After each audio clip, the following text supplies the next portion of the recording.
呢度係學佛六十問第11問，我係臥佛慈悲。今日會同大家講回向。點解佛教話功德可以好似 WhatsApp 咁樣 send 俾其他人？背後係咩原理呢？佛教之內將呢個功德發放出去嘅行為呢，就叫做回向。回向可以係一個指定嘅對象，例如一個親朋戚友過咗身，又或者你想回向俾十方眾生，甚至係整個宇宙。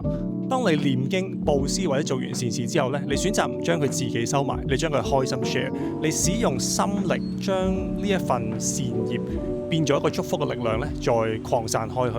咁回向咧並唔係魔法嚟嘅，佢只係好似你拎住一塊鏡咁樣，將佛法入邊嘅慈悲光芒反射出去，令到陰暗嘅地方咧都可以有陽光照到。咁可能有人計緊啦，功德我 share 咗出去，咁自己會唔會蝕咗咧？咁喺佛經入邊嘅比喻咧，回向就好似一盞油燈，你可以點着千千萬萬盞燈，而你自己盞燈咧係唔會熄嘅。呢一個行為只會令到全世界嘅光都越嚟越多，所以你每次誦經、布施或者任何善事之後咧，你都可以選擇發願回向俾所有眾生，因為你明白功德並唔係自己嘅財產，而係點亮世界嘅每一點小小燭光。下集再見。